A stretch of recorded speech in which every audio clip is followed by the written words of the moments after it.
Hi folks, John Cordisco here. Round 4 of the U.S. Chess Championship 2016. Big game here, a big game. Two of the highest rated players. As white, Fabiano Caruana, they had a heartbreaker. Almost won the candidates final to go in the World Championship. I think he got screwed, but that's just me. And as black, my buddy from the United States, Hikaru Nakamura. This is going to be a Svenigen Sicilian, so we'll go through the opening here. I don't normally go too much into the opening. Typical Sicilian stuff. H5, A4, Knight C6. Now, according to the computer, that's the last book move. We've all seen Sicilians a million times. Bishop D3, Bishop B2, Bishop C4. Fabiano picks Bishop C4. Now, I was a little surprised that Carl didn't play Bishop D7 here. He played Queen to C7. Queen E2. Bishop B7. Black castle short, of course. Knight E5. And Bishop B3.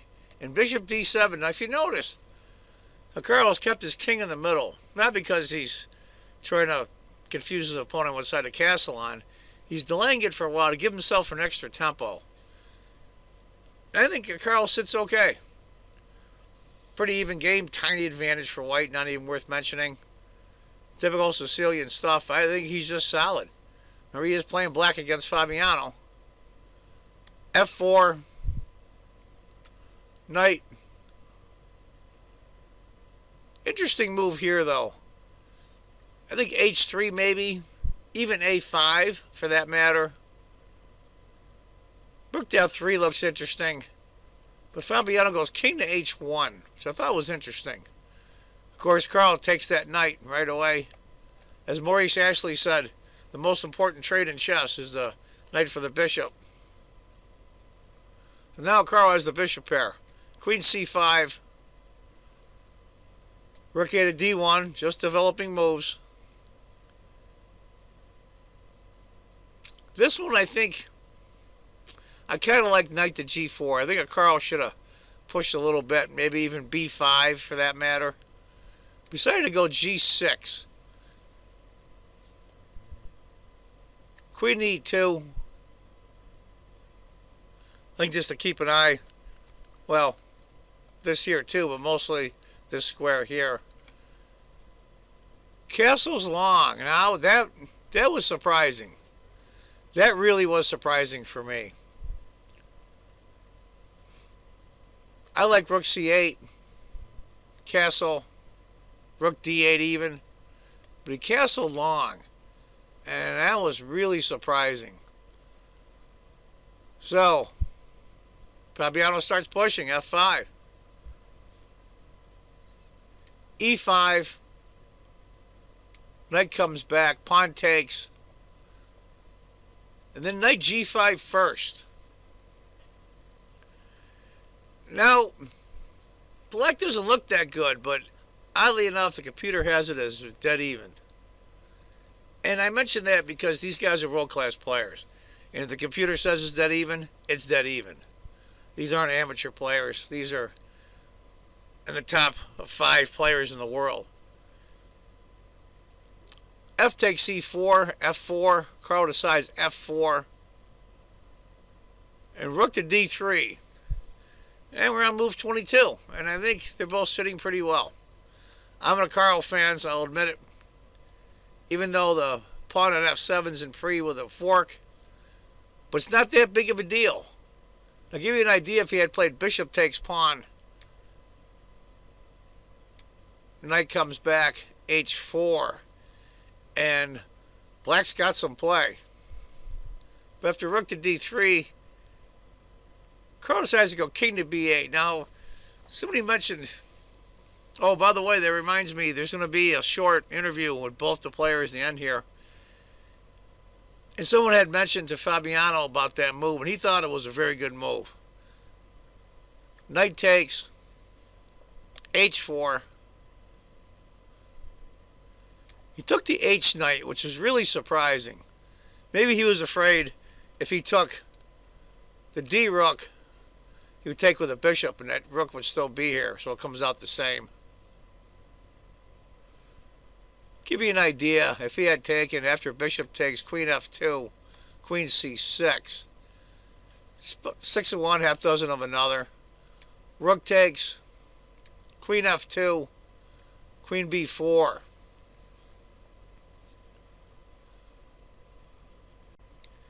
And I think this is where Carl starts going wrong. Knight d5, knight takes, bishop takes. Not as good as pawn takes. Because after h3, rook c3, bishop to f5, and black is better. But after bishop takes, I think Carl felt the pressure on move 26. He doesn't like his position. He hasn't been playing that well in this game. Okay, but not that great. It's a move the computer likes. Bishop c8, queen a5, and queen c5. Those are the choices. I frankly like queen c5, get the queens off the board, but he is down the exchange, but he does have the two bishops.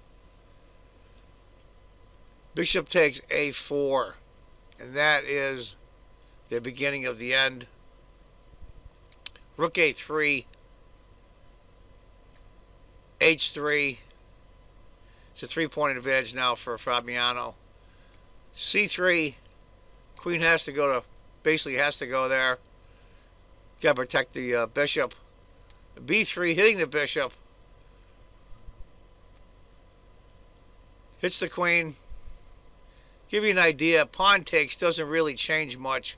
Because after queen takes, queen c5, rook takes a4, and it's a disaster. Pawn takes. It's a disaster. g3. And that's where Akar resigns. To give you an idea, after bishop takes, queen f3, and it's over.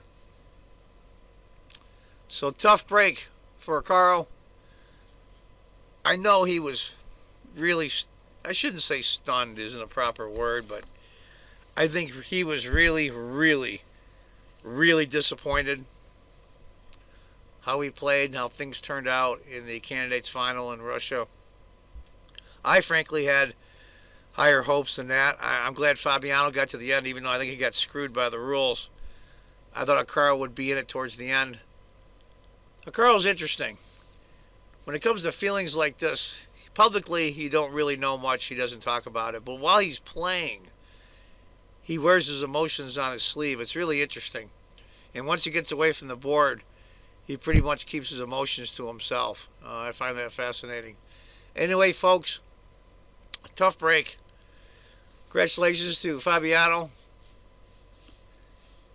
I'll tell you what, I'm really impressed.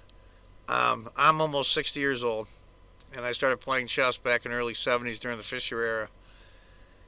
And as I gotten older, I quit for a long time and came back. And now we have the U.S. Championship. And out of the top 10 players in the world, 3 of them are playing in the U.S. Championship. It's pretty incredible. So look for that small interviews from both players at the end. And as I always say, if you think chess is just a game, you're not playing it right. Take care, folks. Bye-bye. Indeed, a tough result for the reigning U.S. champion. Hikaru, where did it go wrong? I mean, we saw the move queen b4 was a challenge, and did you just miss rook a3? Yeah, I missed that, but it's already, I mean, objectively it's losing there. I mean, basically, to put it simply, you know, it's the second tournament in a row where I've hit black against Fabiano with an unfavorable tournament situation. And, you know, I played something that, you know, normally I wouldn't do, but I thought I had to at least try today. And, you know, probably was just a bad risk-reward situation. But still, I think somewhere out of the opening I should have been fine. But I don't know, this queen c5 move I think was bad. And after queen c5, I mean, I just started missing a lot of things. what happened in the game basically after knight g5. I mean, I was going to play f4 instantly. Then I didn't do it because I saw some line which something besides rook d3, which I thought was quite good. And then as soon as I moved, I also saw rook d3. And I mean, from that moment on, I mean, it's you know, I just wasn't seeing things. So I mean, it happens, but. It's a bit unfortunate because I have a feeling that out of the opening I probably was okay, even though I think the opening is dubious. It was a very complex position. We were trying to understand it ourselves, especially when he played this move f4 and allowed you to go after his bishop.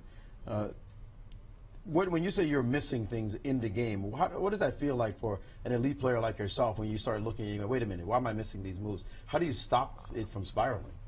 Oh, I'm not sure there's a good answer if you start missing a lot of moves in a row, because I mean, one bad move generally is too many, and when you make more than one, I mean, especially against an elite player, I mean, it's not going to be a good result. So I think you have to keep trying, but today at least, I mean, once I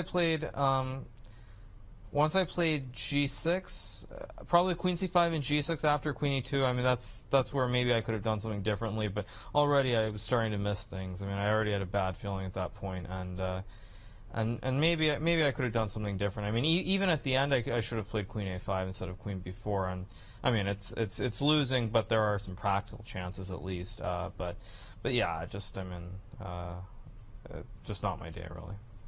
Now you're a point and a half behind the leader. There's a lot of tournament left to go. How do you set the ship right to start a real chase for defending your title? Well, you know, it's hard because obviously against I think both Fabiano and Wesley, I have black, so it's difficult. I mean, I felt like at this point in the tournament I already had to try and do something, and it was obviously the wrong decision. That being said, there are many more rounds left. You know, you just have to play chess. I'm not really thinking about winning the tournament. I mean, that's you can't go into a tournament thinking about winning. You just have to play good chess. And between yesterday and today, I definitely have not played good chess. So I haven't been getting the results, obviously. Well, we hope you find your form and stop missing moves and make a run at the championship. Easier said than done. Hikaru Nakamura, after a tough day at the office, we'll see what he can do about it. With the new #2 in the world, he's actually had this position before, even more so when his rating was way up in the stratosphere. But still, it must be nice to defeat a main rival in a key round in the tournament. Yeah, it's a very important result. And, I mean, important in general because I think I had quite a good result against the two top players, I mean yesterday and today, and also very important in terms of the tournament situation. Although I think that Hikaru had just a very off day today.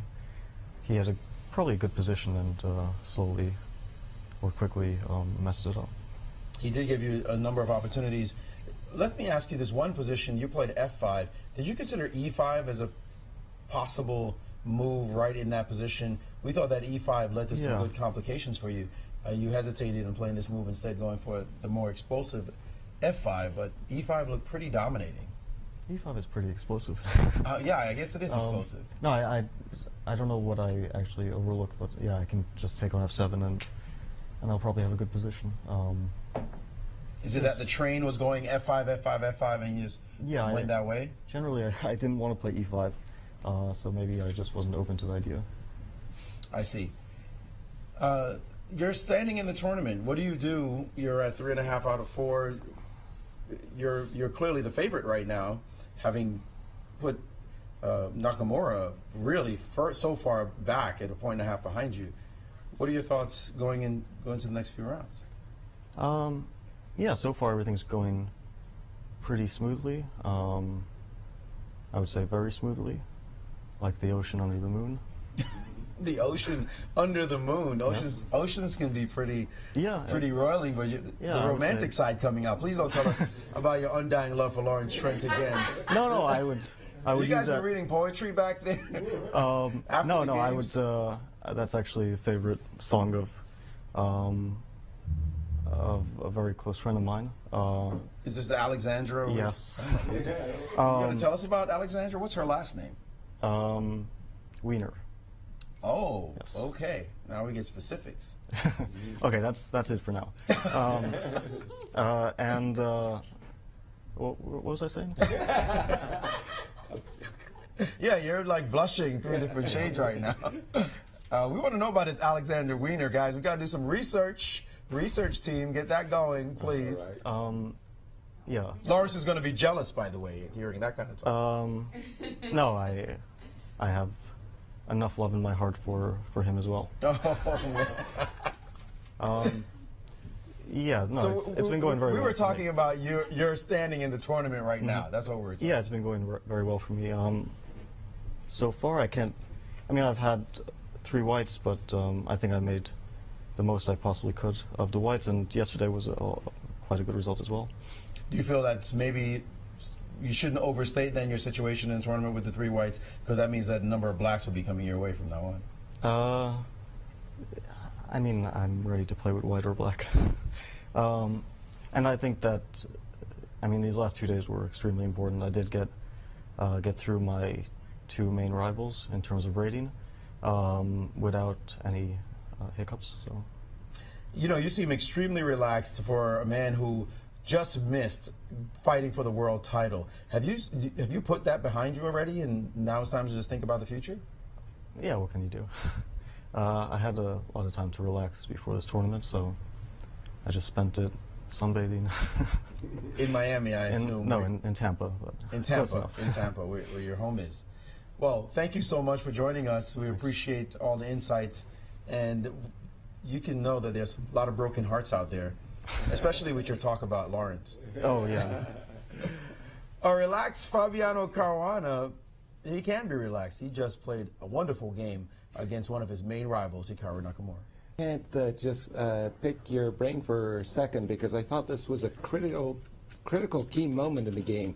You had just essayed the move rook on d1 to d3, and this move king b8 really came as a big surprise to us. I don't feel that that was the right move. Could you just take us through what moves you might have expected by Hikaru, and what did you think about the h4 move in particular? But explain to us what you felt was happening exactly at this moment. Actually, I thought during the game, at least, that king b8 was an excellent move. Okay. The problem is that white is just playing knight d5 at any moment. And then after knight takes d5, bishop takes d5, I'll have ideas of rook c3, winning the queen. So at some point, black may have to play king b8. I don't see him living without that. And I was looking at, bishop g4 doesn't help him because queen e1. The bishop is probably needed on d7. And if he tries to save the exchange, like instead of bishop g4, let's say, I don't know, rook dg8, knight takes f7 and rook h7, which is very greedy. I saw, many strong moves here, but knight d5 in particular were pretty strong. Knight d5 and bishop d5. And then I'm attacking him. I'll also have knight takes d5 stuff in there, so it's probably winning. I thought that he had some chances in the game after king b8. Yeah, take, queen f2. Queen b4 looks like a serious mistake, but if he had made another move, he mentioned queen a5 after the game, which might have been a better option, because now I guess I can't play knight d5 because of knight e4. And then queen e2, knight g3 check, I assume, is very unclear. So that was the difference. This knight d5 came with tempo, and he couldn't take on e4. Also, someone mentioned d5 here after queen f2, d5, which I didn't see. It's just a pawn stack to get the bishop out. I can't take with the knight, which I ideally would like to. And so black gets... Again, because of the e4 pawn. Yeah. This is a problem. So bishop d5, and then queen f2, rook f2, bishop c5, and black will try to get knight h5 in. With counter chances. Decent counter, but that bishop is a beast. I would say the game is really not clear here. So this was probably his best chance. And had he not played the move king b8, but gone for h5, h4 immediately with the similar ideas to what you've just been describing? I assume that knight d5 is good. Knight d5 is good because you like this position. Yeah, I mean, I'll continue attacking after I win the queen. I don't see black's compensation for it. I think I just have an enormous attack. Yeah, let's say rook c5, dc5, and g3. And keeping it under control on the king side. Yeah, take, and then queen c4 is coming, rook f7 is coming. Interesting. Lovely. Well, congratulations, Fabi. Really a very